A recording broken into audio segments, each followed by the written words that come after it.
What is going down, everyone? It's time for Mojobreak the Hype, episode 279. We're fresh off the Topps conference in cold Arizona over there at Chase Field. So we've got some news to discuss.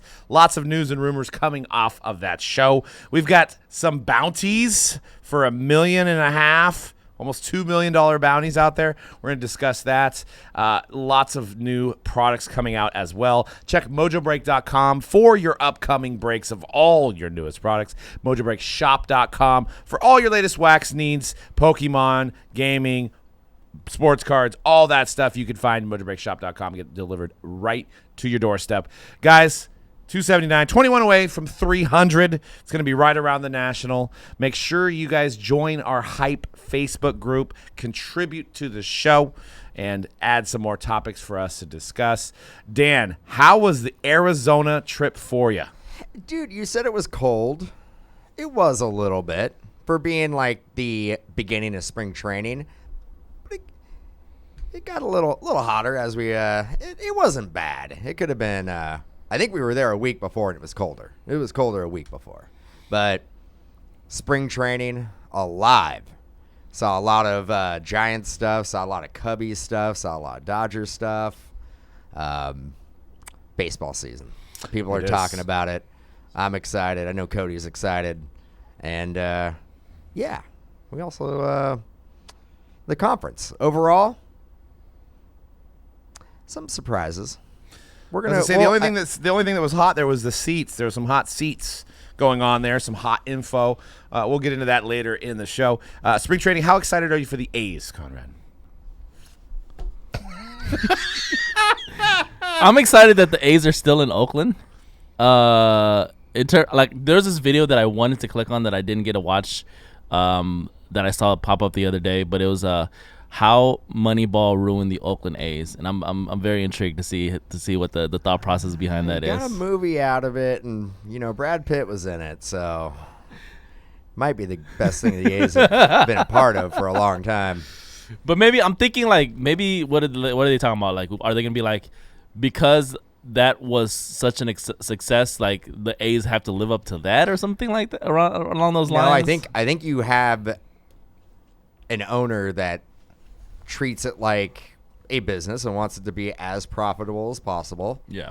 And he has figured out an avenue to make that happen, and he's been really successful with it. I don't know if they're talking specifically about the movie and book Moneyball, or if they're talking about the strategy of Moneyball. I was under the assumption it was probably the strategy of Moneyball, which I could see. But it's opposite now, because now you have teams like the Padres that are like spending an insane amount of money doing the opposite approach of Moneyball. See, now this is where we don't need to get this much in the weeds, but there is an idea. There is an idea that you can still spend like the Padres and still have the Moneyball philosophy, because it's less about the money you're spending and more the value that you are getting value out of those deals. So in their mind, they're like, well, we're going beyond the next level of it, where it's like we are. Like, value is like, let's just sign these guys for crazy long deals, but maybe the average annual value is lower than it would be if you sign them to, say, maybe a 4 or 5 year deal. So in that sense, but also I think the other thing is that everybody saw what the A's were doing, and then teams with actual financial resources were like, oh, we can do that too, and we can spend money. That's probably where it broke it. Yeah. Well, and we got an announcement. We're doing a break that's about the cost of the Oakland A's in total, their whole total team. It's the whole entire roster for this year. It's the biggest baseball pick your team ever, guys, going down March 24th at Mojobreak.com. It is 162 boxes spanning over 20 years. We've got some old school favorites like 1980 Topps if you're into chasing Ricky Henderson, 1989 Upper Deck. Of course, we've got your high-end stuff like your Definitive, your 17 Bowman if you're going after Acuna, 18 Bowman if you're going after Ohtani. So there is a little bit of everything. 2021 Bowman Transcended, so you've got high-end cut. You've got your prospects in there like Julio. Literally any prospect you could name over the last 5-10 years, there's a possibility of getting his best card in this break. And also the best part, we are giving away 2 World Series tickets plus flight and hotel booked, so you can buy one of the cheapest teams in the break and have a shot at the World Series tickets. 1 in 30 chance. There's bounties, there's skunk prizes. It's going to be a fun event. All 4 of us here will be doing the break March 24th, Friday, so get it at mojobreak.com. Teams are already moving. There's already people picking up teams, securing their team for the biggest PYT ever, and man, it's going to be crazy. But I want to flip back into the A's. 500 to 1 for the World Series. So you bet $1, you win $500. That's not a bad fun. That's not a. It was plus like 50,000, right? It is plus 50,000. I mean, you guys could tell me as Giants fans, on average, what are the odds you guys are getting, even on those years where you guys actually ended up winning? Like, what's the average odds that the Giants get every single year? The Giants were never favored. Even on our run, when we run 3 championships, we were never going into the season as the favorite. I bet maybe 14 was probably the best odds they ever had, because at that point it was like, well, you just have to put them there. But yeah, all the other years, no way. This year's Giants are 45 to 1. Okay, so that $1 win $45. That sounds more reasonable, because I was like, the A's have to be the worst odds every single year. One of the worst every single year. The A's and the see if you can name the second worst team. Pirates. Or actually, they have the same odds. Nope. Padres are 225. I said Pirates. Which one? What did I say? The Pirates are 225. There's a team that's got the same odds as the A's. One other team. Miami. Name it. Nope. Miami's actually 90 to 1. Royals? Rockies. Royals, no. Nope, not Rockies. Twins. Nope. Why can we not? Nationals. The Nationals. Oh, yeah, of course. Yeah. Yes. They're bad. Yeah, Soto less Nationals. Yes. Yeah. 500 to 1 as well. And then it goes down to the Reds at That makes 275 to 1. This is according to Fox Sports. Bro, I'll take those 500 to 1 odds on the Nationals way before I'll take the A's odds 500 to 1. Wow. The very clearly rebuilding Washington Nationals. Although they got a lot of good prospects. I was going to say their payroll's probably higher than the A's, though. Yes. Almost. But again, it's a long season. Anything can happen. I mean, the Orioles, I bet you the Orioles were in that bottom 5 last year, and they finished at I think either just above or right at 500 last year. So it can happen. Well, we got some new releases to discuss since we're on the baseball train. Bowman Inception does come out this Friday. You're probably listening to this either on Thursday. We've got Pick Your Team full cases posted at mojobreak.com.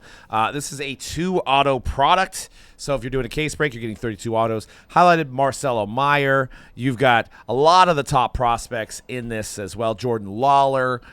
So it's a fun prospect auto chase. And new this year, they have a first inauguration stamp on the base cards. Which is pretty much means first Bowman Inception. Correct. Yeah, first Bowman Inception. We'll see if the base cards add any value to this product, being that they have that stamp on there.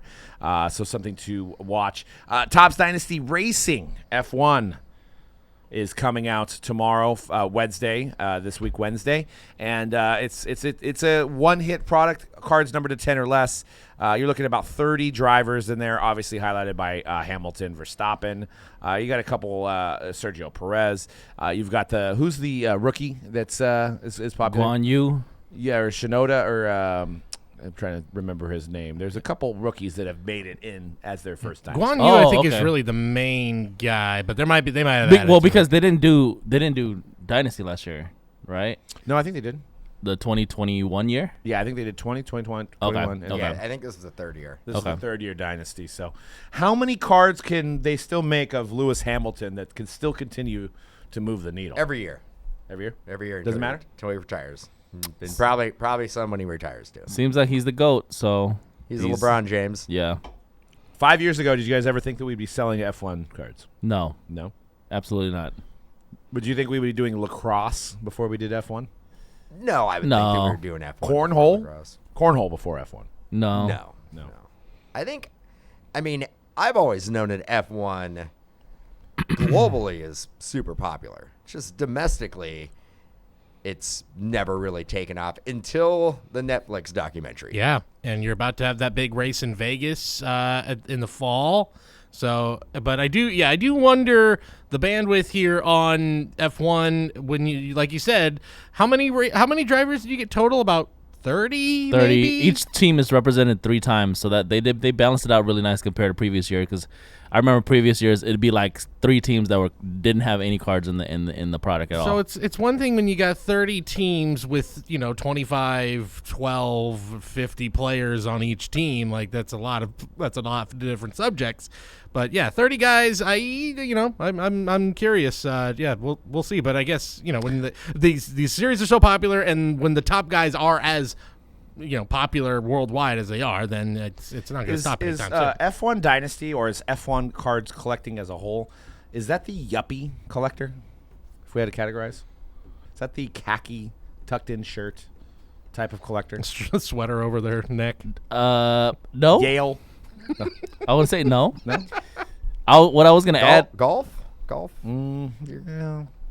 And speaking of golf, I mean, Netflix also has a new documentary, which it seems like when Netflix does a documentary sports related, It's true. that sport ends up gaining massive popularity. And So is it time to start looking at the previous releases of golf, and is it going to have a resurgence again? To that point, the Last Dance, I know it was on ESPN, but that was a Netflix production. Yeah. So whatever they're doing over there at Netflix, they got the telling you. sports documentary thing. When's on the lock. Live Golf set coming out? Who's going to get the licensing for that? That's a good point. Which I just heard a report on how crazy their contract restrictions are. You have to always wear a certain shirt that they say you have to do every tournament they do. So yeah, they're paying you buckets of money, but there's a lot of demands on. Even crazier than the PGA Tour, but we'll see if there's actually a Live Golf set coming out by somebody, right? It'll At some happen. point. Oh, it'll happen. Money talks. But so yeah, I mean, I didn't want to stereotype Dynasty collection, but what I was trying to say is it feels like it's like the Don P of a category. No? Well, I would say in general, what I would say in general is that, what you asked us, like, did we ever foresee 5 years ago this being a thing? I've always seen F1 as kind of like a ultra rich person's hobby. That's what I'm trying to say. So I think what happened with obviously the popularity with the Netflix show, and then COVID, and then Topps Chrome, the first release being so picking up momentum after a while. I think now we're at a point where there are a lot more people that enjoy collecting F1, and now that the prices are actually reasonable for the Chrome products, right, compared to what it was in 2020 and even 2021 products. So more people are able to buy more F1 products and thus collect more and trade more and sell more. I think the key with it, though, is it's not we don't have 20, 25 different releases of F1. Yet. You would definitely see it would definitely lose popularity if there was 20 releases. Right now, I think we're going on 4 or 5 a year, and it's a perfect balance because you have the flagship, then you got the Chrome, and you got the Dynasty. So they're basically covering all their bases with like the low tier, the mid tier, the high end. What's the mid tier? I would say Chrome, but they don't have like a museum or an Inception or they haven't went that route with it yet. Let me ask you guys a question. So you've got you got F1 being basically the Dom P. Is NASCAR the Natty Light? Bush Light. Bush Light. And because Bush Light is a sponsor of NASCAR. Yeah, with a pack of Winstons, preferably. Yes. Man, like, such an underrated sport that just does not get it does get a lot of love. Just doesn't get a lot of love here in California. Even though they just had a race in California. It doesn't get a lot of love in the trading card world at all. Never has. It was the only we were waiting, then we speculated. And it's the best value. It is right now, it is the best value for a collector.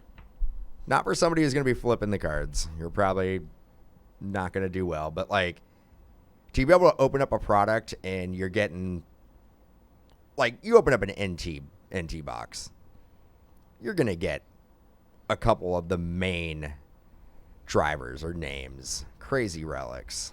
The product is so underrated. Same thing with, Prizm. I think Prizm's like 5 autos a box. Yeah, there's a lot of autos. And I feel like the legacy of NASCAR would go right into like collecting, but it just never has translated. We thought the Pandy would give it a little push in the arm, and it's the last category. Soccer was almost below at one point NASCAR, and soccer's obviously jumped it by a lot, but it's just never taken off, and F1 is killing it. So, Never say never. You're holding out hope, Dan. It's gonna happen. An F1 an F1 product with relics and auto chases similar to that NT NASCAR stuff would be. I don't even know what the price tag would be, but yeah, right, because it's a super fun rip, and yeah, I agree, it's underrated. But there's not a lot of legacy to F1. I feel like with NASCAR, you got Richard Petty, you've got Dale Earnhardt, you got all these guys you get cut autos from. You have more of a legacy. There's a lot more drivers, right? So you have a lot more rookies and stuff like that. Seems like with F1, it's like maybe one new guy a year. But I think for like American audiences, there's no legacy. But like that for international audiences, they'd be like, oh yeah, I want to collect this guy, because I think there's a lot more. There's a lot more weight internationally to that than there is here. Who is the greatest F1 driver of all time? I mean, I think it is Lewis Hamilton. Yeah. Who's the greatest retired F1? Michael Andretti? Schumacher? Schumacher, yeah. Schumacher's probably. I don't even know if it's Michael. It's Schumacher. Last name. I Yeah. don't know a lot about. And Al Unser, I think, is Indy. I don't think he was F1. Who is the most successful born in 1911, Argentinian driver Juan Manuel Fangio. That was the guy I was thinking of. Is known as El Maestro. He is the most successful Formula One driver of all time. Became world champion 5 times for 4 different teams and never finished a Grand Prix in lower than second place. What year again? Impressive. He was born in 1911, so probably around 1930, 1940-ish. I saw them whips that was racing back then probably ain't the same as the whips they be racing nowadays. Well, what was the movie that... I was about to say that Chris Hemsworth movie. Yeah. Niki Lauda was one of the guys in that movie. He's considered one of the best. Good movie, by the way. Rush, I believe was the name. Yeah, I mean, Lewis Hamilton is listed on the top 15 of all time. Actually, Max Verstappen's in there, so maybe we are in the heyday of F1, which is why it's translating. We're in the golden era of F1. Where we're it's never been better. It's never been better. I'm actually trying to see where Lewis Hamilton is ranked. Is Schumacher not on there? No, you're right. Did I make up that name? Michael Schumacher, for sure, is a Schumacher. legendary name in Formula One, for sure. Michael Schumacher's second all time. Yeah. Nothing wrong with silver. Lewis Hamilton on this website, onestopracing.com, number 1. Yeah. Schumacher, right. number 2. Well, we don't have any Schumacher autos. We have Schumacher. I know they have a outfit, right? Schumacher Racing. Is that him? Something like that? I thought he had autos in the first year of like Chrome. Maybe he did. It's the GOAT. But let's move into Shine. Shine. We know him. We don't know what he does, but we know him. He is very, very rich and spends a lot of his money on some high-end cards. We don't know that. Well, he's got a rich collection of cards that he's showing off, Dan. I don't know if he's cash rich, but he's rich in cards. Yeah, I mean, I don't know. I don't have his P&L. I don't know what he's worth. He's got some of the top. He's got at least $1.5 million ready to spend on the Luka Black 1/1 from 1819. Does Prizm. it have to grade? Is that part of the stipulation? I don't think so, man. I don't know. No, just raw? Just raw. I mean, Josh Luber woke up at 2 p.m. and decided that he's going to put a $1.6 million bounty on it. And then we have an announcement here that we're actually going to put our hat in the ring. No, we're not. The biggest Luka supporter in the industry right here, Doug and Dan from Mojobreak. I'm coming in. I will give you about $37. I was gonna say we might be able to get a little mojo bucks going on for it. Maybe 50 bucks. 50 bucks. You get $50. Clearly might not even make the playoffs now. So I mean, I don't know. Who do I contact to get that out in the internet that I am buying the same card for $50? Maybe have Gary work on something. We should put that up there. It's like throw my hat in the ring. $50 bounty. $50 bounty. I don't know if you guys want the Luka army coming after you guys, man. Are they worse than the star collectors? You don't have to take my bounty. Yeah, this is what we're willing to pay. You could just it's all it's what I got. How about $50 and friend for life? Say you're friend of Dan from Mojobreak for the rest of your life. And that's worth more than $1 million. Exactly. Right there. It's friendship. Yeah. Do we think there's a chance that this is sitting somewhere, that somebody's actually pulled it? We just don't know that it's been pulled, or do you think it's just too hard to keep under wraps? Yeah, I think it's too hard to keep under wraps. I don't think it's been pulled yet. What if I have it in my sock drawer? It's a chance. Well, it does also seem like once this was announced, 1819 Prizm hobby boxes have been readily available. Yeah. And they are currently trending at a wholesale price of $48.50 per box. That's $48. Wholesale. $4,850. Also at the Topps just on- conference, I was offering $50 a box, and again, no one was taking me up on it. I was like, hook me up. I just looked at it on Blowout. It's at 65, but you're saying wholesale is 48. $6,500? Dude, $65,000 a case. A case. I'm saying $48.50 okay. a box. Okay. I actually Hobby box. It's funny because we were talking to one of our sales reps, and we had a conversation, and then Doug and I went to the gym real quick. We came back out, and I'm not joking. I think the price went up. It did. In that 1 hour, we came back, and it was like It's a stock ticker. yeah. But yeah, I mean, this could be a very clever plot to bump up some prices on some wax that people may have been holding on to. I will tell you this: the better card was pulled by none other than myself. I pulled the Trae Young Black would have won. So, And I do agree with that. I do agree. Better card. Better investment. Didn't we just clarify on the show last week? No. Shea Gilgeous-Alexander is a better card than I do Trae agree at with this that. point. But So in terms of So Black he's one of second. ones, this is the better card of the two. So, yep, already pulled it. So it's already done. I killed the product early on that one, but $1.5 million bounty. And then there was another random person that threw their hat in the ring, right, Cody? Scrim. I just wanted to yell scrim. What'd you say? Scrim. You With a okay with couple that? eyes? Scrim. Tell us about him. I don't know anything about him other than he's part of. Well, you know his name. Yeah, I know his name. He's part of the Suicide Boys, which are not the Island Boys, unfortunately. That's what I was hoping. Curious for. if you say it one more time. Is it like Beetlejuice? Is he just gonna show Yeah, up? I can't do it again. He's scrim. Oh gosh, did it? No. He's here. Yeah, he's gonna bust through that door. Take us So to the didn't know he was a underworld. collector, and yeah, he's say how $2 million? Yeah, he's offering $2 million for this card. Part of the Suicide Boys hip hop duo, has worked with Blink-182 drummer Travis Barker. So Trav. he's a guy. He's a dude. So there you go. It's grim. These bounties are starting. These bounties are making mine look bad. Do you think he might know the original bounty Pitbull, the Pitbull guy? I mean, Shine. Do you think he knows him? We're saying. Oh, he's not. He is no. Shine is not Mr. Worldwide. He does look like It Mr. does look Worldwide a little bit. luck. It's feeling a little bit like 2020, 2021 right now with these bounties being thrown around. Maybe it's Shine, and these guys are like, I'm getting nostalgic for summer 21 where everything was crazy and on fire, and it's like maybe they're just like let's rev the engines a little bit. Let's see what we can. Let's get this thing humming. The whole bounty situation isn't new. It's something that's been around for a long time. It just got really, really popular in that boom and during the pandemic. It is definitely an interesting marketing technique because it's probably generated more money in sales so far in these last week on secondary market Prizm boxes. Who's reaping the benefits of that? Whoever was holding the bag. Now the bag got bigger.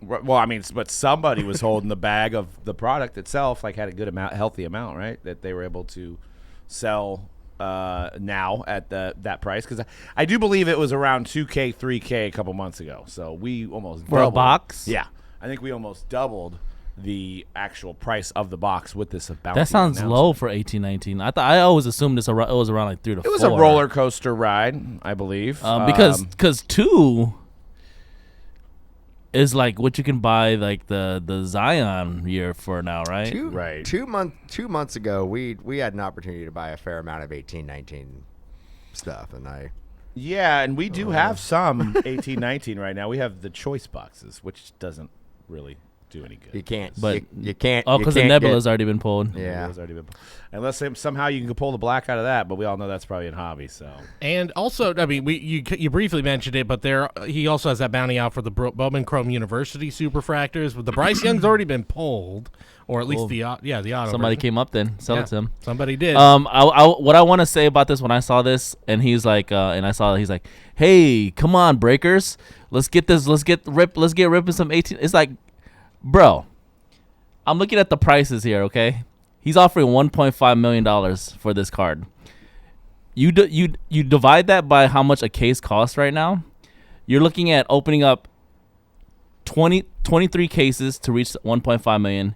There's a good chance you're not even sniffing the black Prizm in 23 cases not a good of Prizm. Almost a certainty. So it's like I know he's trying to what's going on here? Is there like these people who have been holding Prizm can sell it for higher than what they got into it for?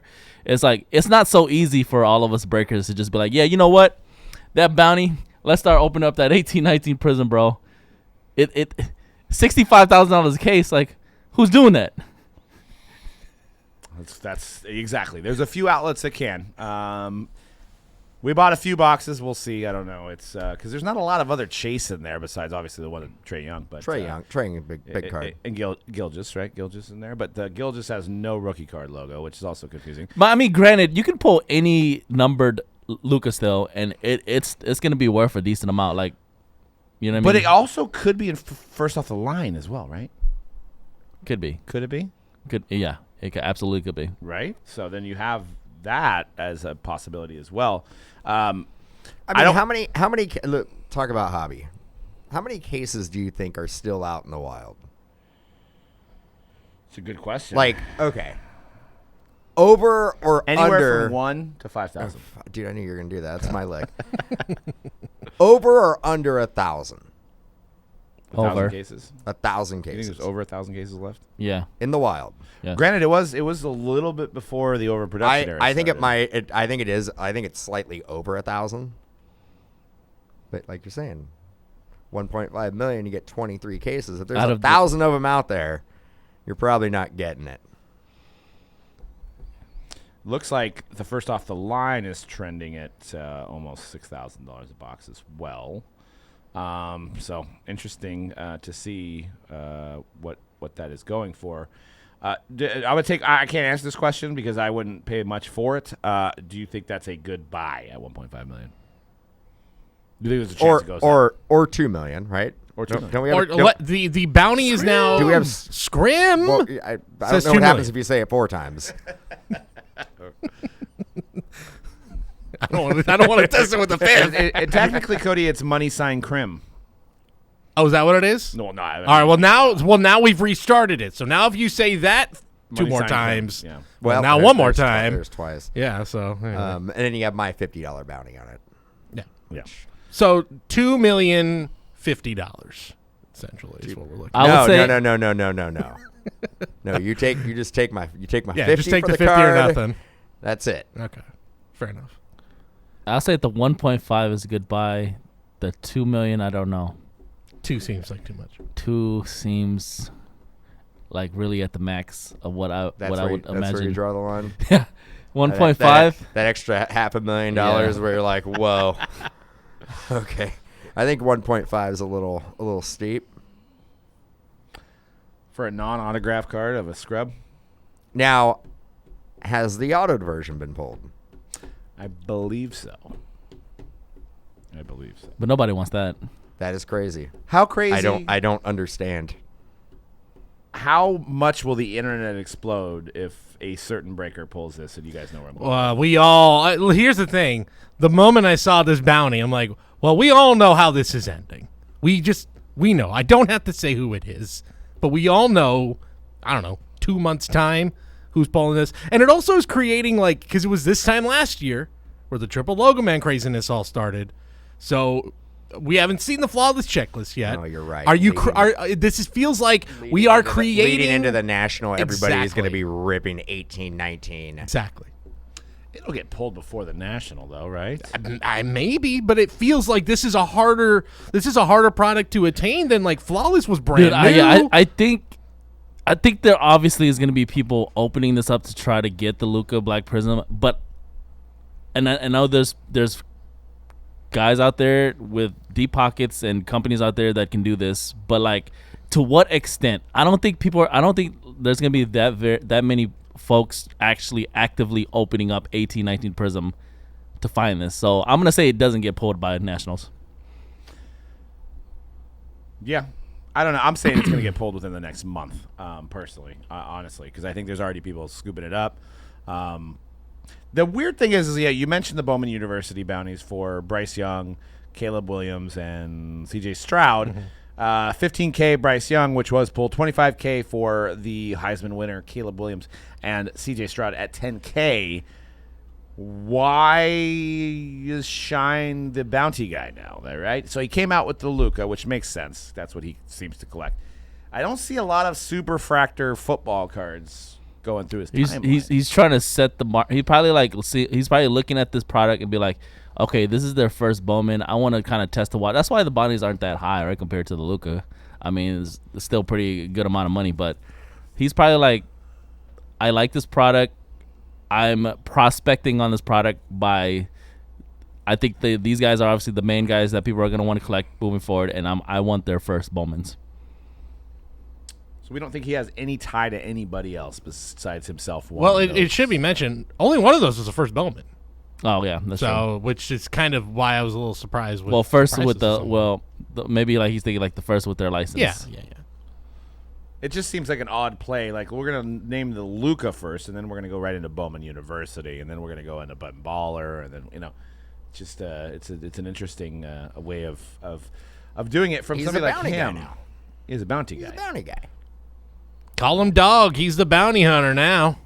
I think the paper towel guy. That's when I think of bounty. That's what I think. Oh, okay. Bounty. The great paper towel company. Yeah. With the plaid shirt. The quilted. Yep. Well, that would be. Would that be Brawny? Brawny. Yeah, I was a Brawny man for Halloween once. You're right. Because I didn't Not have bounty. a costume. Brawny Jr.? Brawny. We'll get to him. What's Shine On Crazy Diamond? Weren't you going to say something? Did you have something you were saving for that? Well, you went as the Brawny guy? Yeah, I mean, it was. Did anybody know? Anybody get it? I was like, I had a paper towel in my hand, so it made sense. Did you have the whole roll left at the end of the night? Can't remember. I was definitely using it and giving it to people throughout the party. Like, here you go. Oh, you need a napkin? Here you go. Brawny man. Brawny man. Yeah. Brawny guy at the party is like having a pickup truck during somebody needing to move, right? Yeah, exactly. It was good. But yeah, so we'll see if there's any more bounties to come, and I'm predicting this card will be hit within a month. I just don't see it, man. Like you open up a $65,000 case of Prizm, you might be walking away with $1,000 worth of cards, man. Well, that's why it's going to be digested in some of your favorite breakers on some other online platforms. I think, though, there's only, I don't think it's going to be like... covering $65K. Oh, yeah. As a break. I just don't see, the level of, the Flawless Chase last year where, we were at the Mint and, we were breaking it. Everybody was breaking it. And because it's... We were also buying it. Exactly. At the inflated price, too. Right. And then you get stuck holding the bag. Yeah, it's not fun. That's the avenue that we like to stay in. And at least with the ones who are holding the bag. And with Flawless, it was like, hey, you're buying it, but you could hit the Warriors triple logo man. You could hit a rookie logo man. There were other. The product was still new. Exactly. There were other incentives where it's this is it's Luka or nothing. But what if you could hit a Luka Gold, right? Yeah. But there is very few. Yeah, which there also is only 10 of. Well, you can hit a.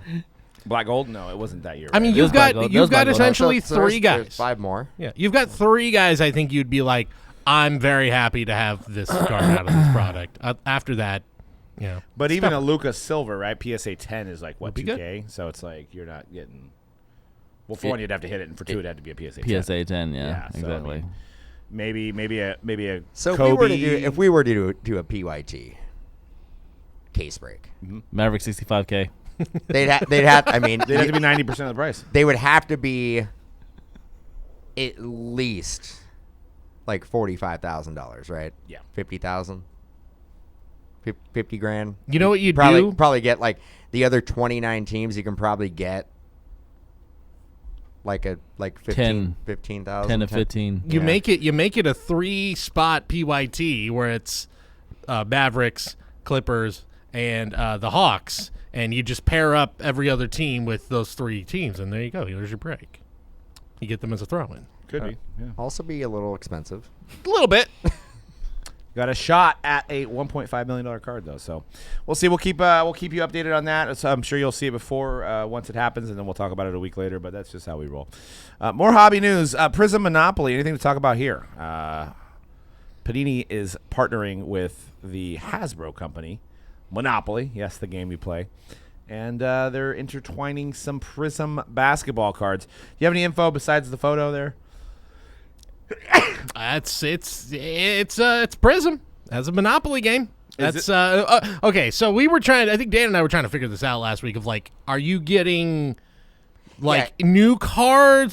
So it sounded like there's going to be the game itself, and then they're going to be blaster boxes with different cards. So it's not just going to be like you buy a Monopoly set and you get your 6 game pieces. Similar it's to gonna be a little different. Pokemon. I think you're going to have like the boosters that go along with the game. Now, me and Cody were trying to figure out, is it going to play like a conventional Monopoly game, or is it going to play like a TCG game?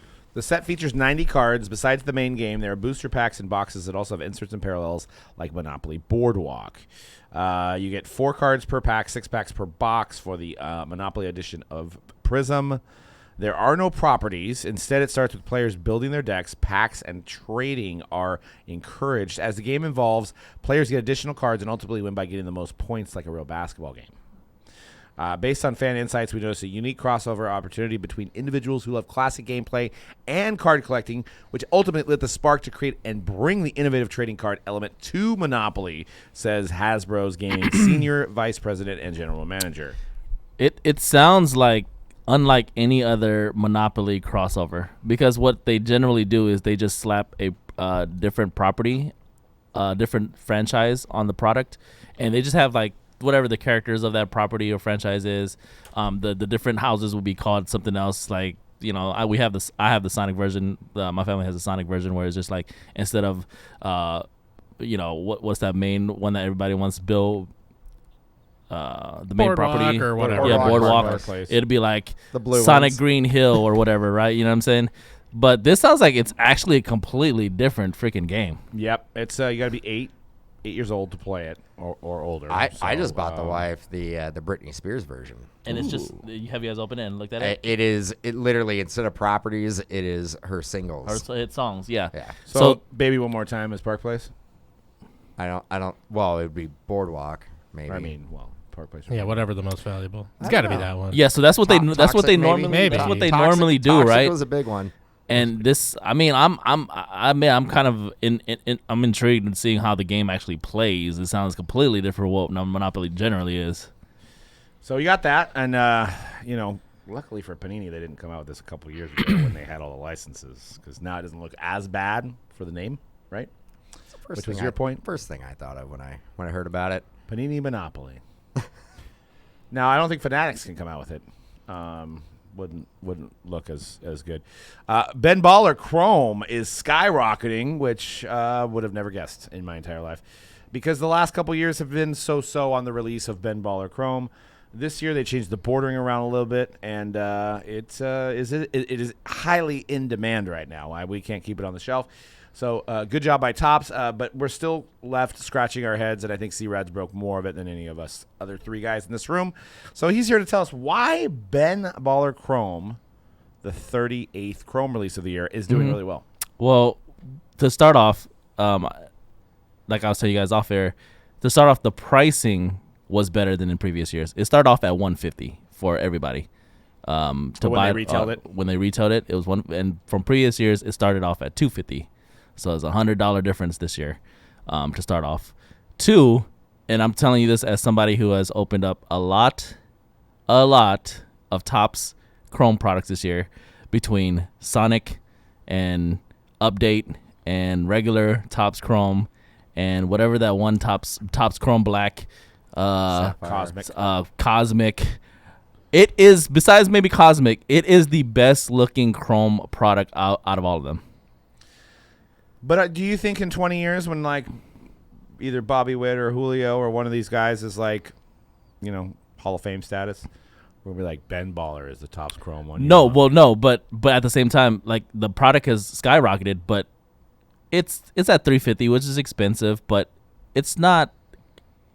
It's still not a crazy expensive product for a Topps Chrome product. And doesn't Ben Baller have autographs in the set? Yeah. Well, that's the reason, right?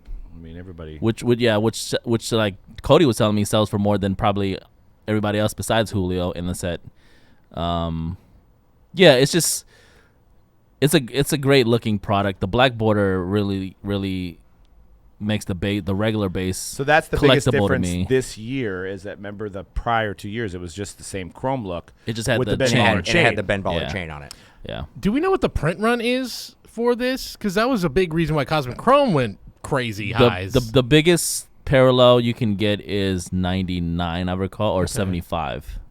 So that helps with the print run. Yeah. 21 autographs on the subject on the subject list. Yeah. The colors seem to pop really well too, like the golds and stuff like I that. actually love the black border, and I love the nameplate. Mm-hmm. I actually think the design looks really, really good. Well, that's not the base design, is it? that is That the is the 87. variation, yeah. But Is the it- base design is very similar. Like it looks just like the nameplate is different. Like Dan was pointing out. They have the special diamond cut die cuts, right? And how often do those fall? Is it one per box? I think you get usually one or two a box, but you generally want a box. But yeah, and you can get parallels. Sometimes you will get two or three if there's parallels in there. If it's one of the parallels you get from the box. They do have Jeremy Pena Chrome rookie autos. Has he been a Chrome rookie auto and any of the other stuff? Has he? I would guess update would be the only thing. So Was he not one of the lot. the 5 SPs from regular Chrome? No. He wasn't, huh? No. So yeah, update was his only other rookie. So a recent orange sale of a Ben Baller Chrome Jeremy Pena, $1,000. Yeah. Another top sale here, J-Rod SSP rookie gold auto numbered out of 50, $2,500. Nice. So one thing for me is befuddling is Topps isn't quite as behind as Panini and Upper Deck on their releases, but we've came out with the 2023. We've got hype on Adley and Gunnar Henderson, all these guys, right? And then the 2022 stuff still coming out and selling. You know what I mean? It's like we have two rookie classes kind of going on at the same time. Yep. Even Inception that's coming out. It was 2022. It's 2022. I thought it was 2023 for a second. So did I. Couldn't find it. So it's definitely an interesting dynamic. But it's pretty close to like this is Inception it or is there what? Generally, Bowman's Best is the That's last right. release of the year, and that usually comes out the end of December, beginning of January. But we're not getting it until I think next week. Yeah, I mean it's coming. It's coming. They're doing. I mean they're doing it based on how many releases they are getting out. They're doing a pretty good job. Yeah, they're doing a good job. They're doing good. There was that I vividly recall last year when we were going through a very weird period where we weren't getting much Topps baseball at all because it was that transition period where they were trying to figure out distribution, right? Or they just weren't coming out with a lot of products at the time. I think it was like right before the summer last year. Like we were dry for baseball for like months, dude. And now it's like I mean, I feel like it's the complete opposite I feel like of dry. we're getting a new release every week. Yeah. couple. Yeah, Couple there's been a releases. couple. Well, There's I mean, a lot of Sapphires out. I'm like I don't really consider those new releases because they are direct to consumer. Yeah, But we get them a little bit later. we are getting like it feels like one baseball release every week or two. Yep. Yeah, and it's been crazy how well they're performing. I feel like there's more buzz of baseball going into this season than there has been in the last 5 years. I told you before, but every year, actually, February, that's when baseball collectors are really Definitely. they're into it. Yeah. That's like the prime time. If you're coming out with any type of baseball product, February is it. So people are- maybe they've readjusted now that Fanatics is at the helm here, and they've tried to pack more things in right around the beginning of baseball. Yeah, knowing that dude. That's the most popular time to get it out. So maybe kudos to Topps on that for creating some buzz and some interest and some good selling products. I feel like that works with football as well. Like products in July and August perform really well. Yeah.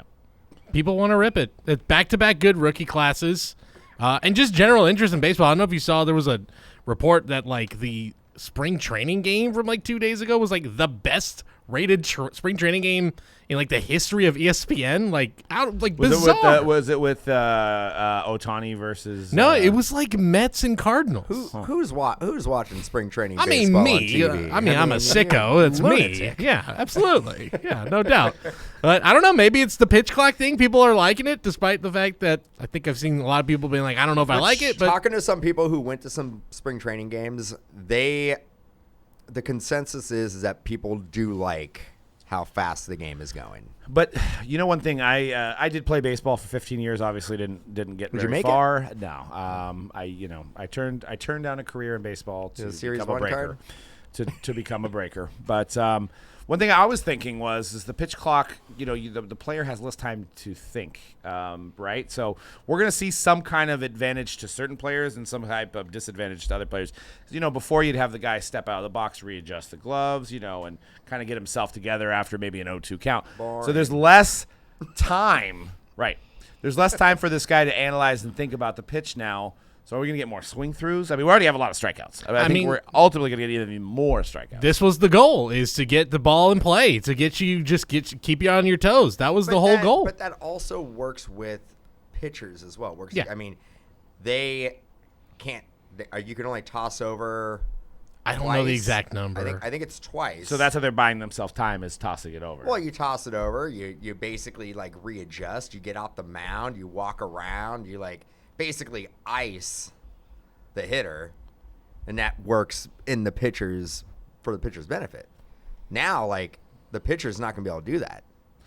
I honestly, as a hitter, I think it's a disadvantage because I don't think you can, unless just being more aggressive is going to be better. But I think, you know, having that time to decide, to think about what the count is, to think about who's on second, you know, who's coming up, all this other stuff that you can kind of have some time to discuss when you're or discuss in your head when you're outside the box, see what kind of sign you're getting. I feel like you're getting less of that now because you're having to force yourself to get back in the box, and I think it's a disadvantage for the hitter. But we'll see. We will see. Yeah. Kind of exciting. Baseball cards, a football player is going to be featured. We're talking Topps Fanatics now.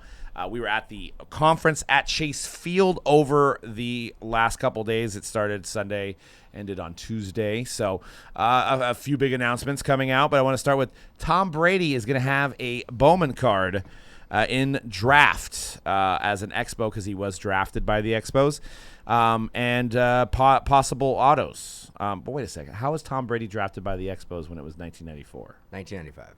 He out of high school. Before he went to Michigan. So he was like 17, 18. Yeah, it was he went out of Sarah High. He was drafted. What, like 38th round or 40th? Probably somewhere around there. I'll have to check, but I'm pretty sure it was pretty low in the draft. Because I was like, he's a quarterback rookie in 2000. So his card, is that going to be available in 2023 Bowman? Draft. Bowman. Oh, so draft later this year. Which, I mean, okay. makes sense, right? Because he was drafted right by them. So, you know, auto's possible. Probably won't be a whole lot in there.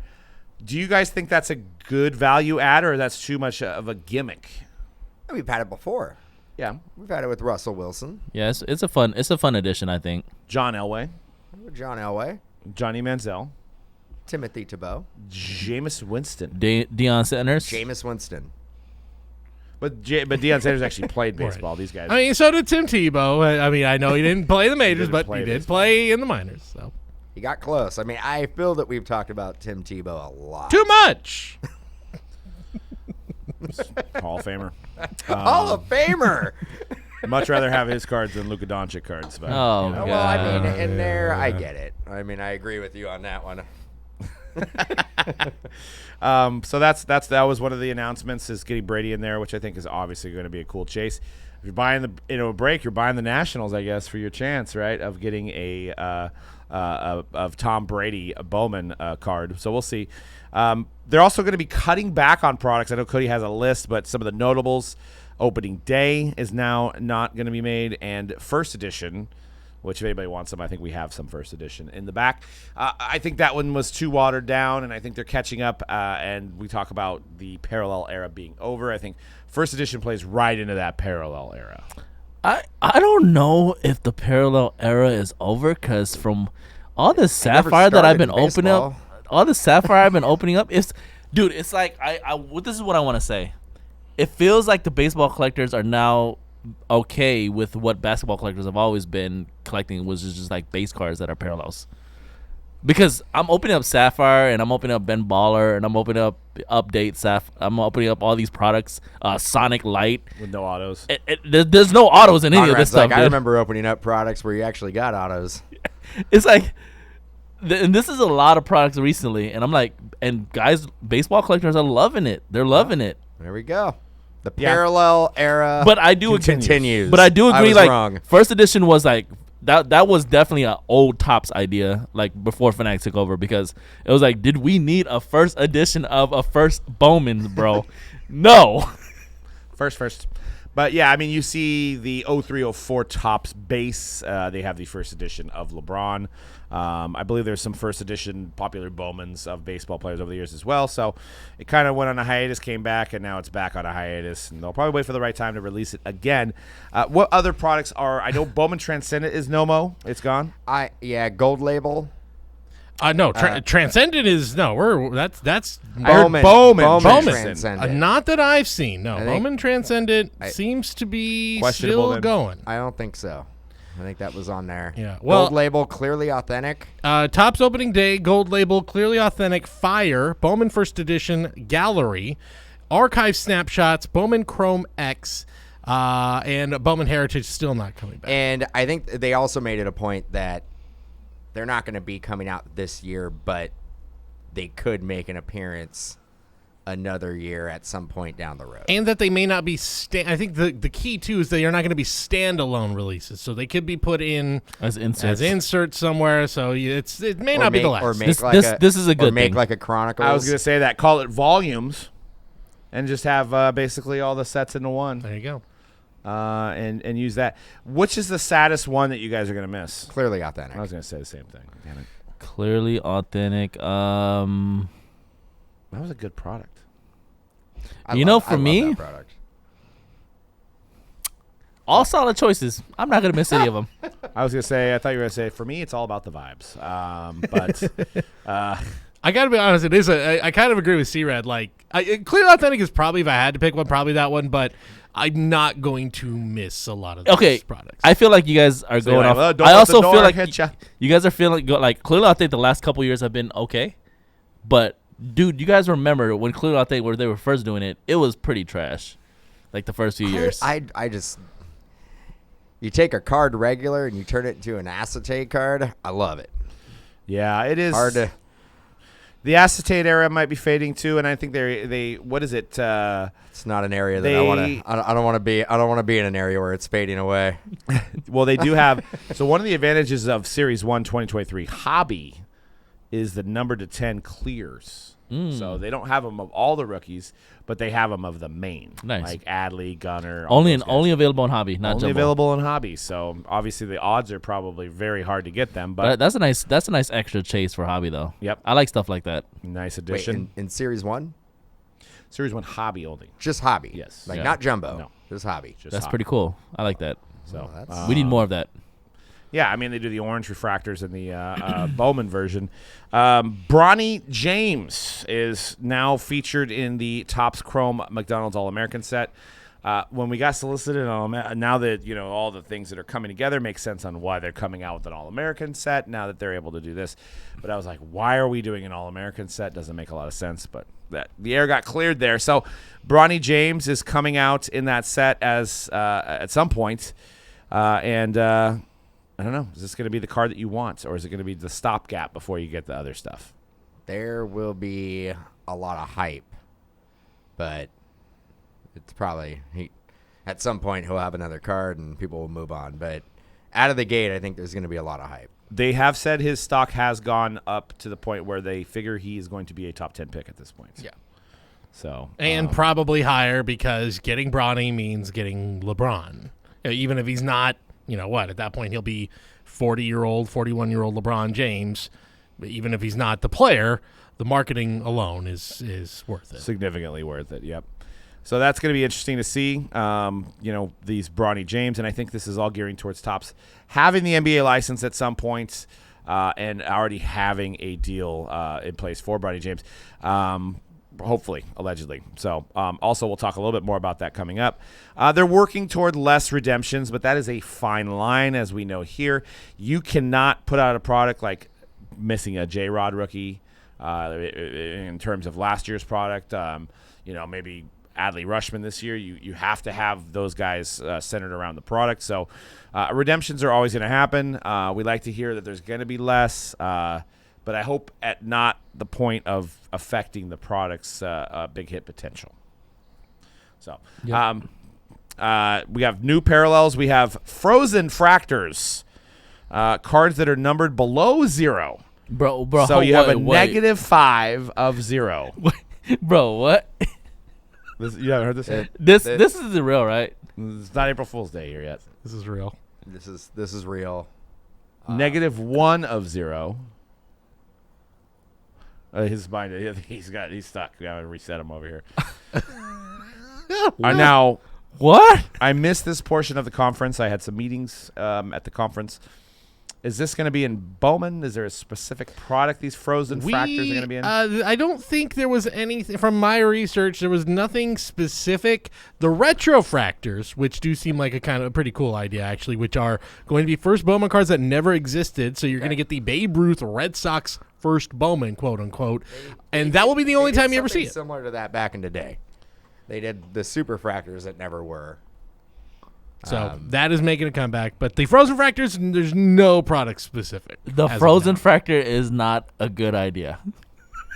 Well, when I first heard it, I was like, on Elsa, let it go. Yeah, I thought that we were Damn, doing you a beat- Disney I was going to set. say, see, Red, you're just going to have to let it go. So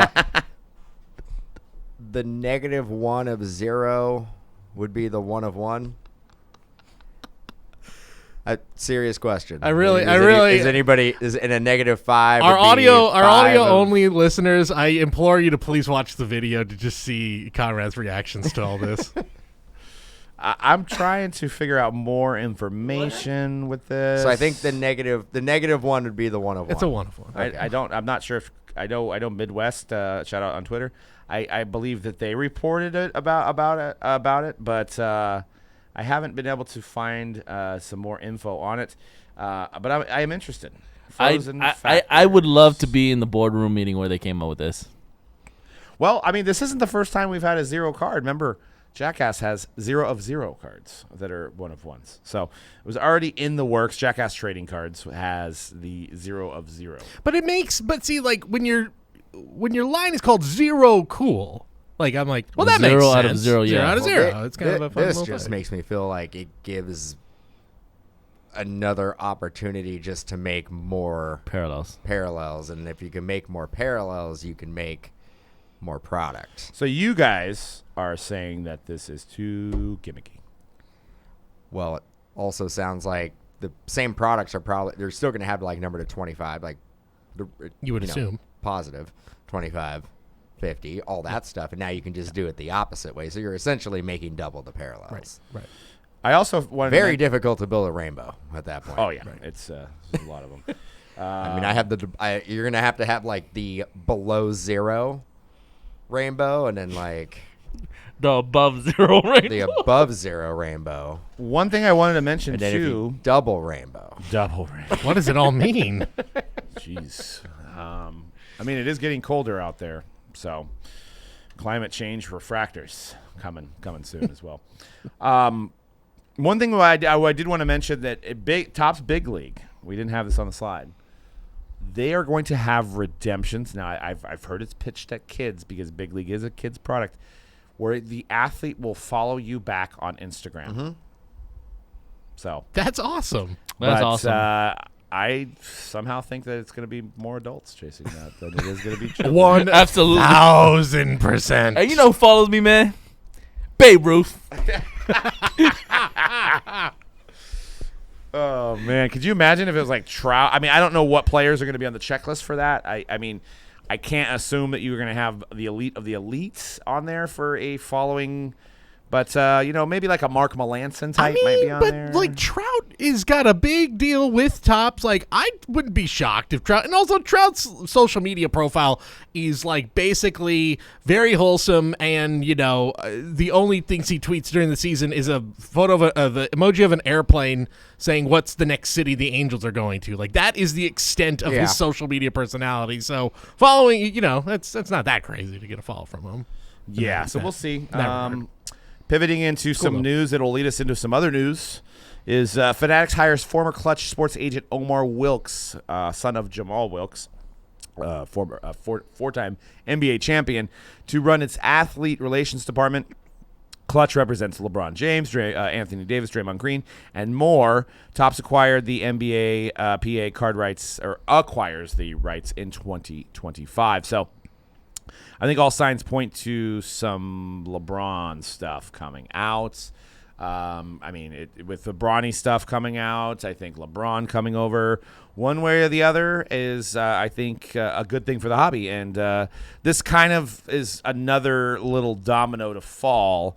We already heard that Fanatics acquired Mitchell and Ness, has also been teamed up with Maverick Carter on that one, who's also a big LeBron, obviously, guy with the show and all the stuff that they do together. So I think this is another cog in line of getting some LeBron licensed autos again, which I think would be a great thing for this hobby going Huge forward. thing for the hobby. So allegedly. And you have to think, too, LeBron is, he's still, I know he's hurt right now, but, he shows no signs of stopping in terms of when he's healthy and on the court. But he certainly is, putting all the pieces in place for a post-career. What is he going to do post-career? What are the things he's going to be attached to? And so, yeah, it all just makes sense the way this is kind of happening. Without saying it, I feel like Fanatics and Topps are saying something is coming. Just be ready. And that leads us into our last story of the day, which, Cody, what is this? A biggest product of all time? So, yeah, Ivan watched the break. Shout out to Ivan. I was following him. He was the guy to follow during the industry conference. He was live tweeting all the news. Did a great job. Did a fantastic job. Must follow on Twitter. But put out this quote from Topps. Quote, "Within the next month, we will have the biggest product announcement in the history of trading cards." Big statement to put out there, and there was rampant speculation inside here when we saw that tweet the other day. What could it be? I think is it some of us are jokingly saying it's Topps Series 3. That's what it's gonna be. But no, it's Frozen Fractors. It's Frozen Fractors or whatever it may be. But what could it be? I think my gut reaction was it's something involving LeBron, Jordan, maybe. I felt like Upper Deck, acquiring Upper Deck, and then saying Upper Deck Baseball is back. Is that the biggest product announcement of all time? No, but it would be big, and a lot of people will be really excited about it. And you have enough excuses to include Jordan, LeBron in there if you really wanted to. I could definitely see that. We actually had a debate. I think it was Ivan who was talking to. Excuse me if I can't remember who I was talking to about this, but mentioning it the most iconic card of all time. A lot of people say the 52 Mantle is the most iconic card of all time. You can make a pretty strong argument that the 89 Upper Deck Ken Griffey Jr. rookie card is by far more iconic because it had more reach into collectors' hands. It was readily available. Everybody growing up who was even somewhat of a card collector had an 89 Upper Deck rookie Ken Griffey Jr. And it was Ivan because I was sitting right next to you. Yep, it was Ivan. Shout out to Ivan again. Brought to you by Watch the Breaks. At Watch the Breaks on Twitter here, and obviously the Panini rumor. We thought they were going to sell. We don't know if they're going to sell. With some of the recent announcements with the Monopoly stuff, it almost appears that Panini's just going to wait these licenses out, maybe continue business as usual for the next 2 years. That's something to see. So maybe pivoting into an Upper Deck acquisition, and obviously a little bit more affordable probably than Panini. At least I would think on the outside looking in. Don't know numbers though, but that might make sense. But if it's not any of those, if it's not Upper Deck, if it's not Panini, what else could it be? Could it be the LeBron James? Just LeBron James gets signed as an exclusive? But that's not really a trading card. Well, Biggest trading card. the biggest what this could be is there's an announcement about LeBron signing on Fanatics. I don't know what the deals of his contract are with Upper Deck, if he can do that, but I could see it being LeBron now is an exclusive deal with Fanatics, and there's going to be a LeBron Bronny set coming very soon. I almost because they can't put the licensing yet. So, like, I almost don't want them to rush this, have airbrushed Jordan's or airbrushed LeBron stuff for basketball, maybe baseball, like you said. But I want to see it kind of like come to fruition as a full 0304 Topps Chrome reprint type, maybe tribute set or something where he can be in the licensed basketball products. I didn't even think of that. It is the 20th anniversary of 2003, 2004 Topps Chrome at the end of the year here. So that could be something. Ooh, yeah, that is true. Huh? It is the 20th anniversary. Yep. But they can't use the NBA license, right, yet, unless they've somehow figured out something as far as that concerned. Actually, you know what? I figured it out. You know what they're going to announce? Barry Bonds Transcendent. Yeah, there it is. Probably what's going to happen. Like a standalone unit, like just a Barry Bonds. Yeah, I mean, that would be the biggest announcement of all time. Barry Bonds is back, baby. Hanging out with Chris Mullin and Raleigh Fingers at the Sharks game. I mean, it could be some sort of like legend set where it's like guys you were not expecting, like Bonds and LeBron in the same product or something. Like that would be pretty seismic if that were the case. Like an all-time, some of you guys may remember. Like a GOAT set. And Tom Brady is there. Upper Deck what if they do a GOAT Upper set? Deck did a GOAT set. Yeah. That was actually pretty popular in 2014. They did a all-time great set, remember? And Yep. it was, unfortunately, they didn't have the NBA license, so it was collegiate at the time, but it was like Julius Erving, Larry Bird, LeBron James, Michael Jordan. They were themed They had boxes. Tiger Woods. Oh, yeah, they had a Wayne multi-sport. They had a Gretzky. couple different iterations of the product. So, yeah, actually, I didn't even think about that.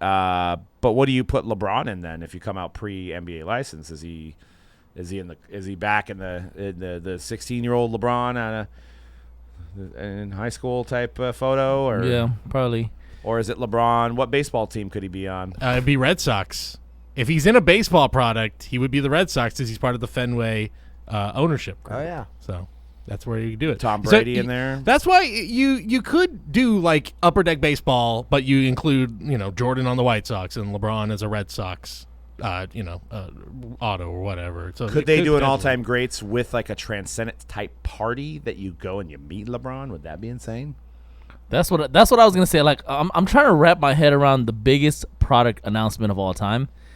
And the only thing I could, like, honestly, unless they're acquiring Upper Deck here and they're gonna announce me some exquisite or something like that along those lines, the only other thing I can think of is like a GOAT transcendent product where it's gonna include LeBron, Brady, Trout, Bonds.